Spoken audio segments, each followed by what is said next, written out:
Dear student, তো আজ আমি আলোচনা কৰিম অনুশীলনী 8.1। তো ইয়াৰ আগতে আমি আলোচনা কৰিছোঁ যে অনুশীলনী 8.1 এইটো হ'ল ত্ৰিকোণমিতি চেপ্টাৰ। তো ইয়াৰ আগতে আমি আলোচনা কৰিছোঁ যে ত্ৰিকোণমিতি অংকবিলাক কৰিবলৈ আমাৰ বেছিক কি জানিব লাগে সেই বিষয়ে আলোচনা কৰিছোঁ। আৰু ইয়াত যে এটা মান দিয়া আছে সেই টেবুলটো আমি আলোচনা কৰিছোঁ যে কেনেকৈ মনত ৰাখিব পাৰি। যদি তোমালোকে চোৱা নাই তেনেহ'লে চেনেলত গৈ চাই ল'বা।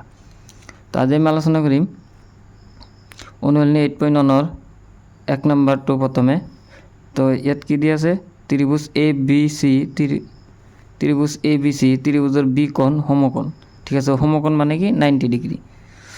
আৰু AB equal 24 centimetre, BC equal 7 centimetre হ'লে তলত দিয়াবিলাক উলিওৱা। মানে আমাক ইয়াত দিয়া আছে বি কোণটো 90 ডিগ্ৰী দিয়া আছে, AB 24 সেন্টিমিটাৰ, BC 7 সেন্টিমিটাৰ। তো ইয়াত আমাক কি ওলাব দিছে, সাইন এ কস এ, আর 2 নম্বর কি দিয়া আছে সাইন সি কস সি। ঠিক আছে, তো এইটা আমি সমাধান কৰিম। তো ইয়াৰ কাৰণে মই ইয়াত লিখি লৈছোঁ। তো আমাক যে হিসাবে ইয়াত দিয়া আছে, যে হিসাবত সেই মতে আমি এটা চিত্ৰ ইয়াত আঁকাইলাম। ঠিক আছে, আগতে ইয়াত এটা চিত্ৰ বনাইলাম, তাৰপিছতে তোমালোকে বুজি পাবা। ঠিক আছে, তো ধৰা এইটো এটা চিত্ৰ আঁকিছোঁ মই। ঠিক আছে, এইটো এ কোণ, এইটো বি কোণ আৰু এইটো সি কোণ। তো আমাক ইয়াত কি দিয়া আছে, বি কোণটো 90 ডিগ্ৰী, মানে এই কোণটো আমাৰ 90 ডিগ্ৰী হৈ আছে। এ বি কিমান 24 সেন্টিমিটাৰ, এ বি 24 সেন্টিমিটাৰ আৰু বি সি কিমান দিয়া আছে 7 সেন্টিমিটাৰ, 7 সেন্টিমিটাৰ। তো আমাক এ বি দিয়া আছে, মানে ভূমি দিয়া আছে, লম্ব দিয়া আছে, আমাৰ কৰ্ণ দিয়া নাই। তো আমি কৰ্ণটো বাহিৰ কৰিম। কেনেকৈ বাহিৰ কৰিম, সেইকাৰণে মই ইয়াত লিখি লৈছোঁ কি যে ত্ৰিভুজ ABCত পাইথাগোৰাছৰ সূত্ৰ মতে। তো ইয়াত পাইথাগোৰাছৰ সূত্ৰ ব্যৱহাৰ কৰিলে আমি কৰ্ণৰ মানটো পাম। তাৰপিছতে আমি সাইনে বা যিটো মান দিয়া থাকিব, সাইনে কসে, সাইন সি কস সি, আমি গোটেইখিনি ওলাব পাৰিম। ঠিক আছে, তো ইয়াত আমি পাইথাগোৰাছৰ সূত্ৰটো কি আছিল তোমালোকৰ মনত আছেনে নাই, AC স্কোয়ার মানে কর্ণ স্কোয়ার। ঠিক আছে, কর্ণ স্কোয়ার মানে কর্ণটো কি দিয়া আছে আমার AC। তো AC স্কোয়ার ইকুয়াল ভূমি স্কোয়ার যোগ লম্ব স্কোয়ার, মানে ভূমি কি দিয়া আছে AB square plus BC square, এইটো হল লম্ব। তো ইয়াত আমাক ABৰ মান দিয়া আছে, ABৰ মান কিমান দিয়া আছে 24 স্কোয়াৰ প্লাস BCৰ মান কিমান দিয়া আছে 7 স্কোয়ার। তো 24 স্কোয়ার করলে আমার কিমান হ'ব 576। ঠিক আছে, প্লাস 7ক স্কোয়ার করলে কিমান হ'ব আমার 49। তো এই দুটা আমার যোগ করলে কিমান হ'ব, ইয়াত হ'ব 625। ঠিক আছে, তো এতিয়া কি হ'ব AC square equal 25 square, square square উঠি যাব। তো AC ইকুয়াল আমার কিমান হ'ব, AC ইকুয়াল 25 সেন্টিমিটার। তেনেহ'লে আমি এইটোৰ মান কিমান পালো 25 সেন্টিমিটার। ঠিক আছে, তো এতিয়া আমাক যে ইয়াত দিয়া আছে সাইনে কসে, সাইন সি কস সি ওলাব দিছে, আমি এইটো বাহিৰ কৰিম। ঠিক আছে, তো তোমালোকে এইখিনি মনত ৰাখিবা, এইটো পাইথাগোৰাছৰ সূত্ৰ ব্যৱহাৰ কৰি বাহিৰ কৰিছোঁ। তো আমাৰ মান তিনিটা ইয়াত আমি লিখি লৈছোঁ। তো আমাক প্রথমে 1 নম্বরত কি দিয়া আছে, 1 নম্বর প্রথমে দিয়া আছে সাইনে। তো আমি সাইনে এইটো বাহিৰ কৰিম। তো সাইনে ইকুয়াল কি হ'ব, এইটো বিষয়ে আমি ইয়াৰ আগৰ ভিডিঅ'ত আলোচনা কৰিছোঁ। সাইনে মানে কি আমাৰ লম্ব বাই কৰ্ণ। ঠিক আছে, তো সাইন এ হলে আমাৰ এইটো কোণ হ'ব, এইটো কোণ হলে এই কোণৰ বিপরীত যেটো বাহু আছে এইটো হ'ব লম্ব। ঠিক আছে, সাইন আছে কি লম্ব বাই কর্ণ। তো লম্বটা আমার কিমান দিয়া আছে 7 সেন্টিমিটার, মই ইয়াত ডাইরেক্ট লিখি দিছোঁ 7 সেন্টিমিটার। আৰু কর্ণটা কি দিয়া আছে 25। ঠিক আছে, এইটো হল এনসার, এইটো হল আমার সাইন সির এনসার, সরি সাইন এর এনসার। ঠিক আছে, সাইনের মান। তো ইয়াত আমাক আৰু এটা ওলাব দিছে কি কস এ। ঠিক আছে, তো কস এটো আমার কি হ'ব, মানে এই বিষয়ে আমি আগতে আলোচনা কৰিছোঁ।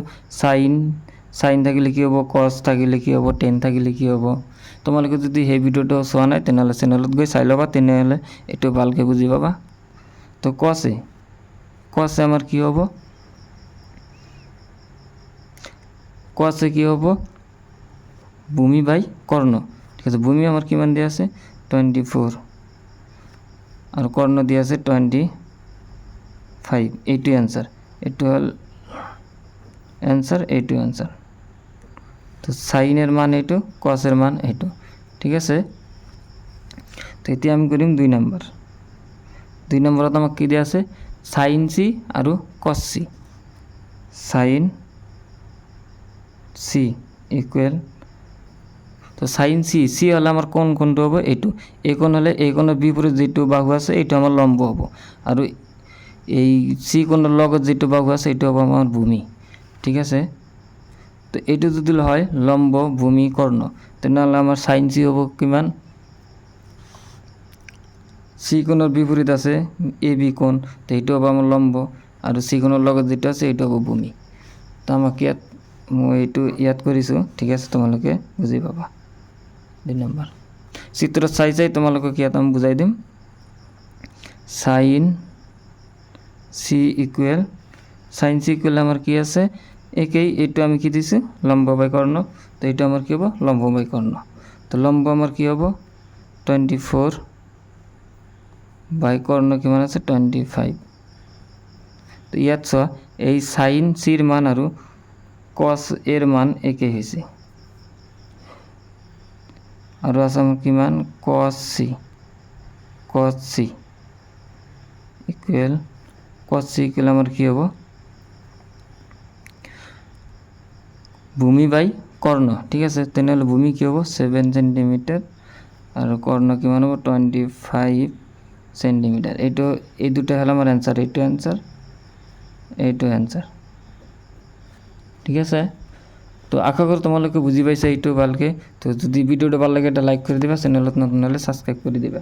তো এতিয়া আমি আলোচনা কৰিম ইয়াত যে আমাক দিয়া আছে 2 নম্বৰটো, সেইটো আলোচনা কৰিম। চোৱা 2 নম্বৰটো ইয়াত কি দিয়া আছে, যে চিত্ৰ 8.13 মানে ইয়াত চিত্ৰ এটা দিয়া আছে, এইটোৰ পৰা 10p মাইনাস কোয়াৰ্টাৰ নিৰ্ণয় কৰা। ঠিক আছে, তেনেহ'লে আমাক ইয়াত দুটা বাহুৰ মান দিয়া আছে, আৰু এটা মান বাহিৰ কৰিম আমি পাইথাগোৰাসৰ সূত্ৰ লৈ। তাৰপিছত আমি 10pৰ মান বাহিৰ কৰিম, কোয়াৰ্টাৰৰ মান বাহিৰ কৰি 10pৰ পৰা কোয়াৰ্টাৰ মাইনাস কৰি দিম। আমি ইয়াত কি কৰিছোঁ 2 নম্বৰটো সমাধান কৰাৰ কাৰণে আমি ইয়াত যিখিনি দিয়া আছে সেইখিনি লিখি লৈছোঁ, আৰু চিত্ৰত যে এইটো দিয়া আছে এইটো ইয়াত আঁকি লৈছোঁ। ঠিক আছে, তো এতিয়া আমি পাইথাগোৰাসৰ সূত্ৰ ব্যৱহাৰ কৰিম। তো পাইথাগোৰাসৰ সূত্ৰ মতে ত্ৰিভুজ ইয়াত দিব পাৰা, ত্ৰিভুজ পি কিউ আৰ, পাইথাগোৰাসৰ সূত্ৰ মতে, পাইথাগোৰাসৰ সূত্ৰ মতে কি হ'ব আমাৰ, ইয়াত চোৱা এ বি নাই, আমাৰ ইয়াত কি আছে কৰ্ণ।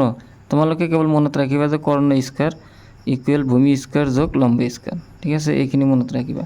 তো কৰ্ণ আমাৰ কি দিয়ে আছে পি আৰ তেনেহ'লে কি হ'ব square equal P Q square plus Q R square. এতিয়া চোৱা আমাক ওলাব লাগে কি কিউ আৰ। ঠিক আছে, তো পি আৰৰ মান আমাৰ দিয়া আছে, পি আৰৰ মান দিয়া আছে কিমান 13 স্কয়ার, পি কিউ মান কিমান 12 square plus Q R square. তো এইটো যদি আমি এইটো স্কয়ার কৰিলে কিমান হ'ব 169 ইকুৱেল, এইটো স্কয়াৰ কৰিলে কিমান হ'ব 144 প্লাস কিউ আৰ স্কয়াৰ। তো এতিয়া চোৱা কিউ আৰটো আমি এইফালে ৰাখি এইটো ইয়াৰ পৰা মাইনাস কৰি দিম। কিউ আৰ স্কয়াৰ ইকুৱেল কিমান হ'ব 169 মাইনাস 144। তো এইটো কৰিলে আমাৰ কিমান হ'ব 25 ইকুৱেল আমাৰ কি হ'ব Q R square equal 5 square, square cancel যাব, কিউ আৰ ইকুৱেল হ'ব কিমান আমাৰ 5 সেন্টিমিটার। তো কিউ আর কিমান পালো 5 সেন্টিমিটার। ঠিক আছে, 5 সেন্টিমিটার। তো এতিয়া আমাক ওলাব লাগে কি প্রমাণ কৰিব দিছে 10p মাইনাছ কোৱাৰ্টাৰ ঠিক আছে তো আগত আমি আমাক প্ৰমাণ কৰিব লাগে কি 10p মাইনাছ কোৱাট r তো এইখিনি প্ৰমাণ কৰাৰ আগত আমি 10p আৰু কোৱাৰ্টাৰৰ মান বাইৰ কৰিম একেলগে কৰি দিছো 10p কোৱাৰ্টাৰ ঠিক আছে 10p আমাৰ কি হ'ব লম্ব বাই ভূমি তো 10p হলে লম্ব হ'ব এইটো লম্ব হ'ব 5 বাই ভূমি হ'ব কিমান 12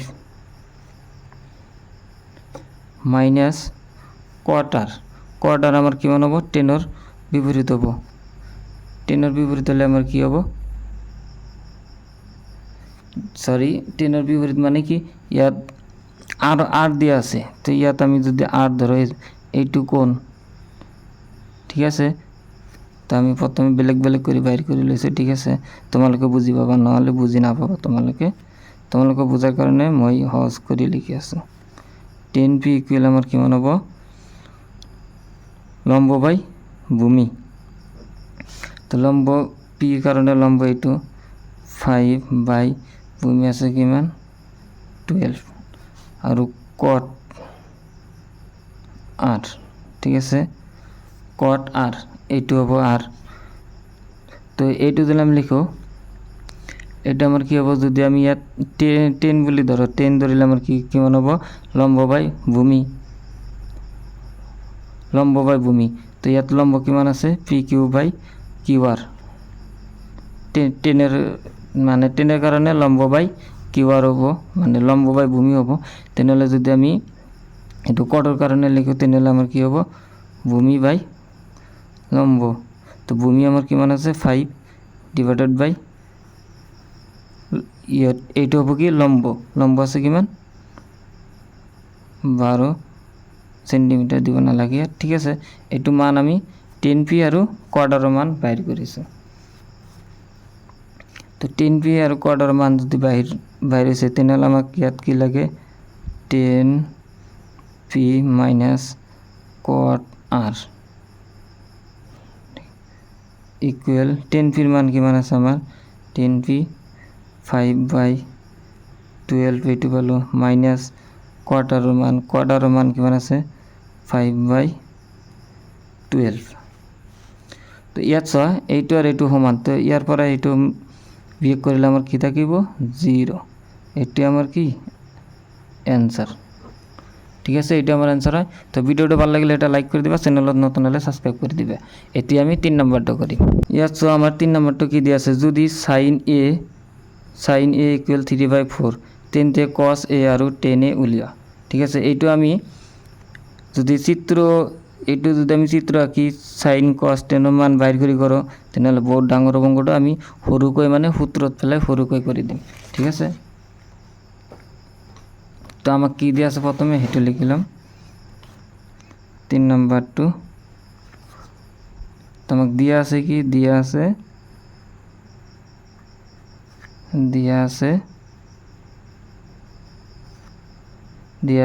sin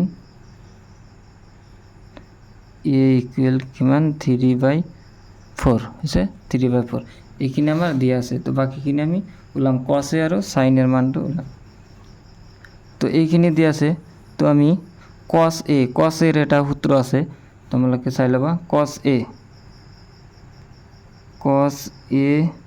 ইকুয়াল আমি কি লিখিব পাৰো √1 মাইনাস sin স্কয়াৰ a ঠিক আছে এইটো সূত্ৰ আকৌ কোৰ পৰা আহিছে মই তোমালোক কৈ দিছো এইটো পিছত আমি কৈ আছো যে এই সূত্রটো কোৰ পৰা আহিছে ঠিক আছে আগতে এইটো চোৱা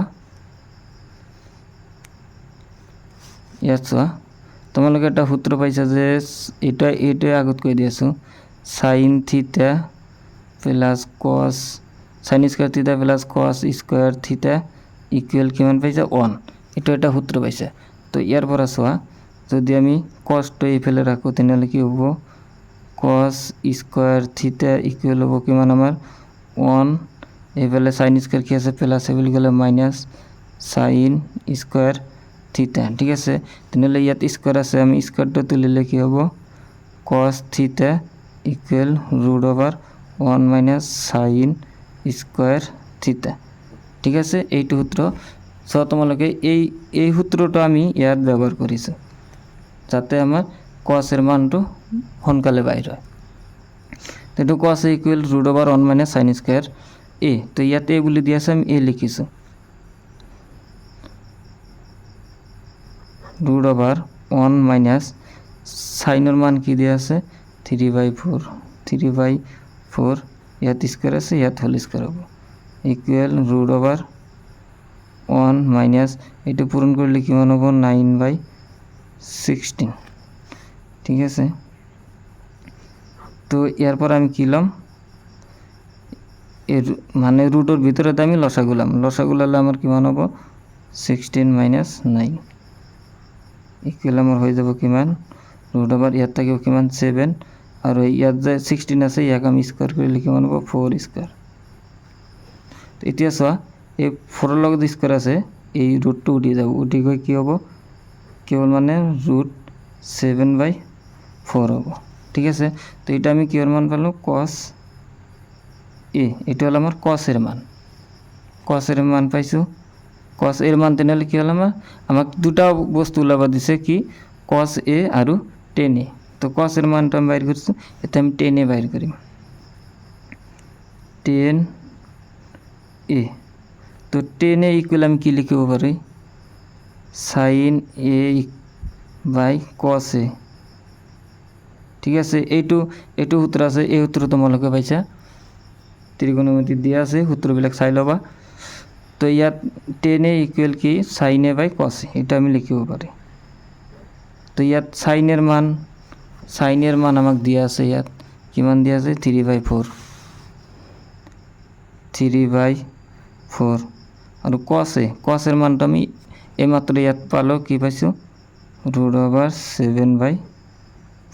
সো 3/4 হৰণ ৰুট অভাৰ 7/4, এইটো যদি আমি সমাধান কৰো তেনেহলে আমার কি হ'ব 3/4 ইনটু এইটো যদি আমি ইয়াত আছে হরণ আকারে, যদি আমি পূরণ আকারে লিখো তেনেহলে আমার এই তলৰ ইটো মানে উল্টি যাব, তলৰটো উপৰত যাব, উপৰটো তলত আহিব, তেনেহলে আমার কিমান হ'ব 4/7, ঠিক আছে।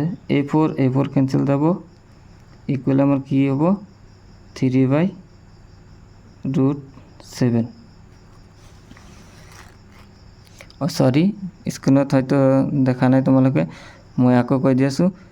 এই ইয়াত আছে হরণ আকারে, তো এইটো যদি পূরণ আকারে লিখো তেনেহলে কি হ'ব 3/4 ইনটু এইটো মানে উল্টি যাব, মানে 4টো উপরে যাব আৰু √7টো তলত আহিব।